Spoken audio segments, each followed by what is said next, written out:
through the mystic eye, eminent personalities from various walks of life in conversation with Sadhguru. This week features Dr. Jayaprakash Narayan, renowned political activist. Known for his outstanding commitment to clean politics and citizen-centered governance, Mr. Narayan is a former Indian Administrative Service officer and is the current founder of the Lok Satta movement.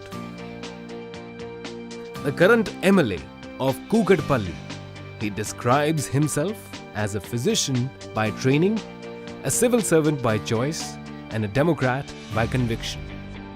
In this episode, together, Jayaprakash Narayan and Sadhguru examine the very roots of the nation and what it will take to move it forward.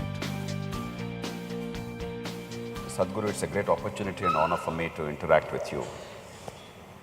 In many ways, there can't be a greater contrast between two individuals. At least in appearance, you are. You from a very urbane and very sophisticated background. I grew up in a village in Telugu medium, and you are in the spiritual realm. And I'm anything but spiritual, I'm in the completely temporal realm.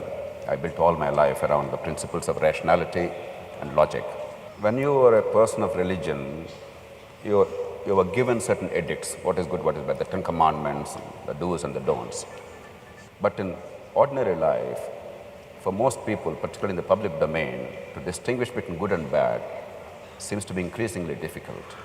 I've always held that there are two realms, the individual gain, and the second is the public good. If one is clashing with the other, if my personal gain is clashing with the public good, then that is something bad. If both are in harmony, then that is something good. That seems to me to be a workable definition of what is good and bad for ordinary interaction between the citizen or individual and the community and the society. What are your thoughts on that? See, once you start a debate as to what is good and what is bad, this debate can go on forever without coming to a conclusion. Obviously, you have debated this within yourself and around yourself for many years, and still there's no conclusion. And believe me, people have been debating this for thousands of years, and still there is no conclusion. Essentially, it boils down to this: what I do is good, what you do is bad. That extends to the society, to politics, to various things. Whoever is in a position of power, who is in a position of dominance, they may not spell it out so crudely, but in so many ways they're telling you, what I do is right, what you do is wrong. So ultimately it becomes about whoever is in a state of advantage is right, whoever is in a state of disadvantage is wrong. Well, that principle is the basis of all exploitation and all the ugliness that you see on the planet. So instead of starting a debate on what is good and what is bad, I think what we need is what is appropriate and what is inappropriate to our times, to our society, to our existence here, to our level of economics. What is right and what is appropriate and what is inappropriate. Tomorrow if our conditions change, the appropriateness changes, then there will be no clashes. Constantly the clash between the previous generation and this generation, between one human being and the other human being is, your ideas of right and his ideas of right are so different. Parents and children are fighting, administration and people are fighting, management and union is fighting, simply because your ideas of good and bad are very different, and it's always different. Within the family, between the husband and the wife, basic unit of the family, their ideas of right and wrong are very different. So once you enter that space, you are entering into an endless controversy, no possibility of a solution. But if you look at appropriateness of action, then we can arrive at what is the appropriate thing to do in our society, for our conditions, for our limitations. Sadhguru, that brings me to the question of ensuring that the moral conduct is actually upheld. While spiritual gurus, religion itself, and societal norms have a value, they don't seem to be sufficient. Only in India, whenever you talk about corruption or some other misconduct in public life or in private life, we talk of morality and values instead of talking No, about institutions… as far as I'm concerned, there's no corruption in India. Where is corruption in India? There is only banditry. I don't see any corruption. Because corruption means you come to me and you want a favor to be done, I'm willing to do it, but under the table I want 2 rupees from you. This is corruption. That is what's happening. I is break plunder. your head and I take everything that you have, this is not corruption. It's just plunder. So when we talk of all these evils in the public domain, oftentimes we talk of values in this country rather than enforcing a certain code of conduct. Unless the laws of the land, unless the enforcement mechanism are strong enough to enforce a certain code of conduct and prove that there is punishment for bad behavior and reward for good behavior, I'm afraid values in themselves will not for long sustain us. Not at all. Now, this is something that we need to get from you, because overemphasis on values at the cost of institutions sometimes may actually become an excuse for doing nothing to build institutions. What institutional mechanisms we need to build, in your estimate, to build higher levels of public integrity, higher levels of civic conduct? See, one important thing that India needs to do is to simplify the laws in a way that everybody understands it. Right now, it's so complex and so ambiguous, nobody really knows what it is. And because there is so much ambiguity, it creates so much gray areas, which breeds corruption endlessly. If there is no ambiguity, somebody just couldn't come and ask money out of me to do some work, isn't it? There is so much ambiguity. These laws were largely created by the English because they wanted ambiguity, so that they could interpret it whichever way they want. If they want to pick you up tomorrow morning, they want to pick you up and there's a good enough reason.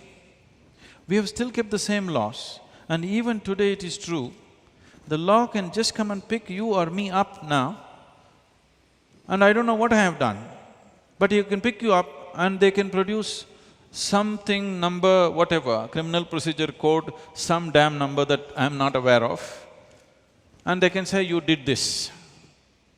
Because it's such an ambiguous law, this is good to control foreign nations if you occupy them, not for our nation to move ahead. Too much ambiguity. You can see million examples like this in the country, where laws are unnecessarily complicated and ambiguous, which is essentially breeding ground for corruption. Now, Sadhguru, I hear you saying that A, the cultural ambience in which you live, that matters about the appropriateness, and B, it changes from time to time, generation to generation. In other words, people sometimes confuse taboos with morals, the changing fashions and attitudes with morals. But unless we have some kind of a yardstick which is measurable and somewhat universal in guiding our behavior and dealing with the society at large, or perhaps even in nature, how are we going to give people a yardstick other than religious edicts? That is the challenge for many agnostics, because we can't go by the 10 Commandments merely because God gave us those. We can't go by the Gita because Lord Vishnu told us so.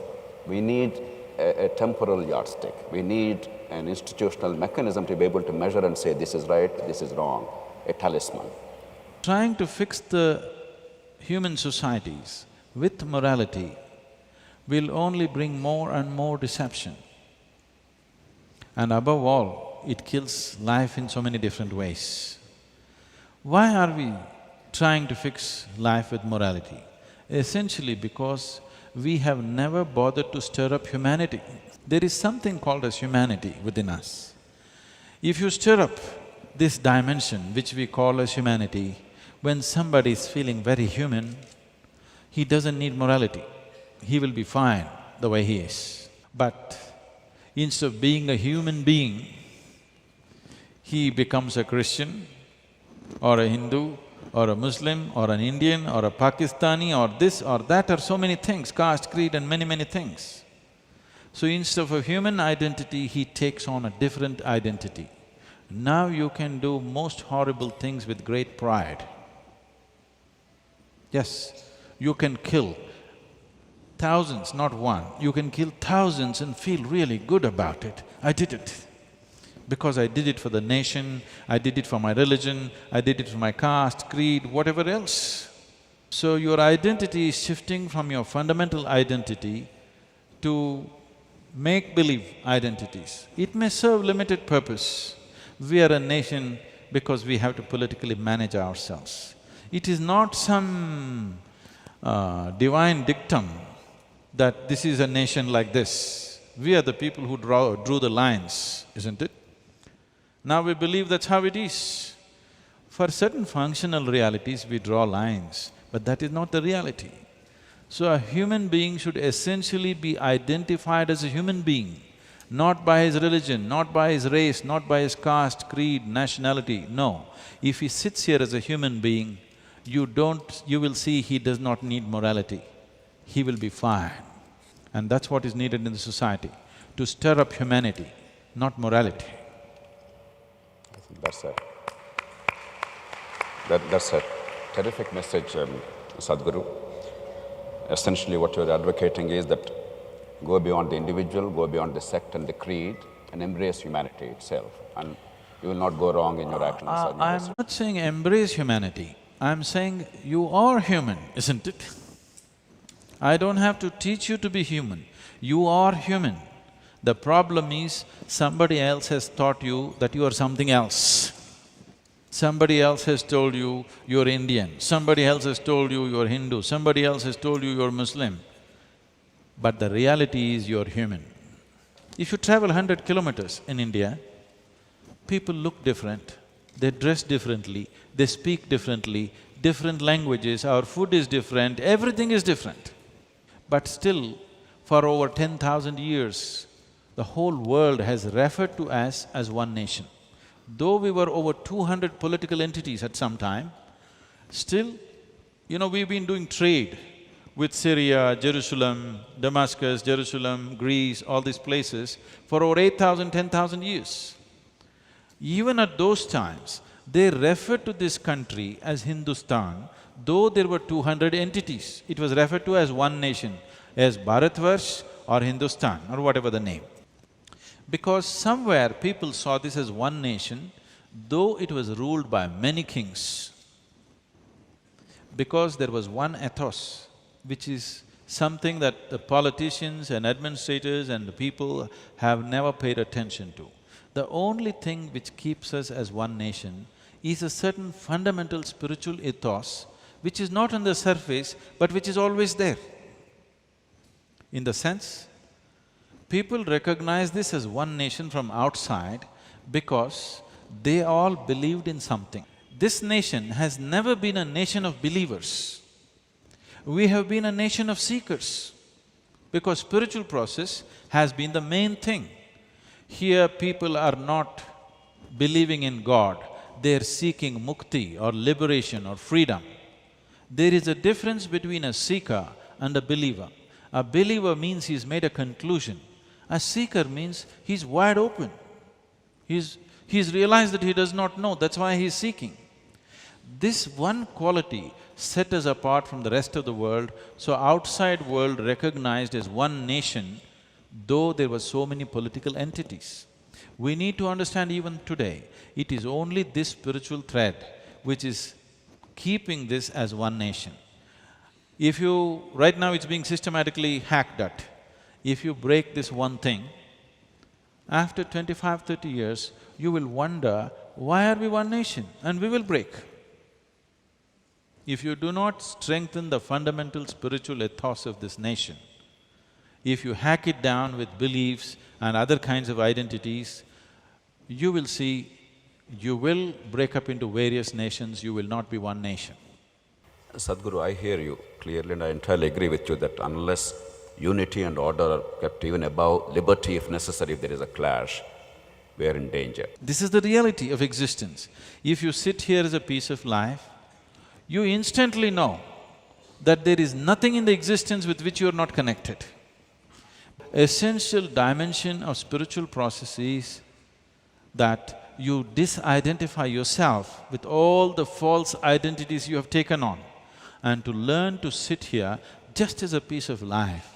If you sit here as a piece of life, and throb as a piece of life, breathe as a piece of life. You know, this happened a few years ago because you mentioned this project Green, hence I'm bringing this on.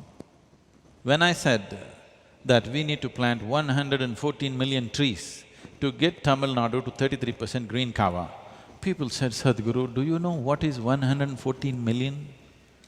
Is it possible for any human being to plant this many? See, I told them, the population of Tamil Nadu is 62 million people. If all of us plant one tree, take care of it for 2 years and plant for one more tree, what is the number? You got it. Now the problem is that they must feel for it. How do you do it? I told them, you don't worry. I went out village to village, called farmers' associations together.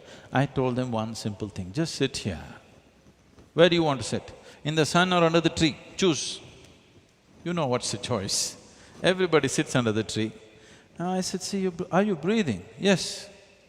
I want you to understand what you exhale, the tree is inhaling. What the tree is exhaling, you are inhaling. Just sit here and feel it, it's happening. 1/2 of your lungs is hanging out there. It just caught like a fire. We've not planted 114 million trees, but 17 million trees. And Tamil Nadu's green cover has officially gone up by 7.2%.